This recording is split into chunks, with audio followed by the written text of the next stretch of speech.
Iran के सामने बार बार America की तरफ से गुहार लगाई जा रही है। डोनाल्ड ट्रंप बार बार कह रहे हैं कि सीज फायर कर लीजिए, लेकिन ईरान सीज फायर करने के मूड में कतई नहीं दिखाई दे रहा है। और ये तस्वीरें देखिए आप, ये तस्वीरें अपने आप में बहुत कुछ बताती हैं।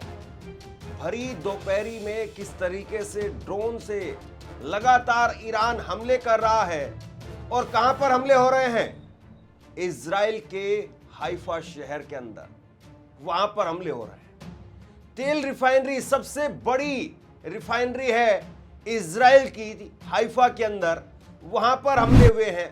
गैस रिफाइनरी है, उसमें हमले हुए हैं और फ्यूल टैंक तबाह कर दिए। और दूसरी तरफ जो तस्वीर निकल करके सामने आ रही है अमेरिका की तरफ से, ऐसा लग रहा है कि डोनाल्ड ट्रंप ने, अमेरिका ने पूरी तरह से मन बना लिया है कि भाई हम लोग इस युद्ध से पीछे हट रहे हैं। डोनाल्ड ट्रंप का एक बयान निकल करके सामने आया है और उन्होंने पत्रकारों से बात करते हुए कहा कि इस युद्ध में जाने के लिए मुझे युद्ध मंत्री की तरफ से, विटकॉफ की तरफ से कहा गया कि आप हमला कर दीजिए, वरना कभी भी ईरान हमला करने वाला है।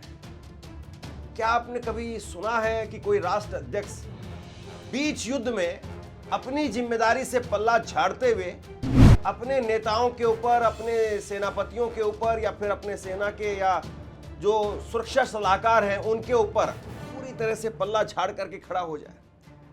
यह डोनाल्ड ट्रंप का असली चेहरा है। और वहीं अमेरिकी सीनेटर्स की तरफ से भी जो बयान निकल करके सामने आ रहा है वो भी बड़ा खतरनाक है।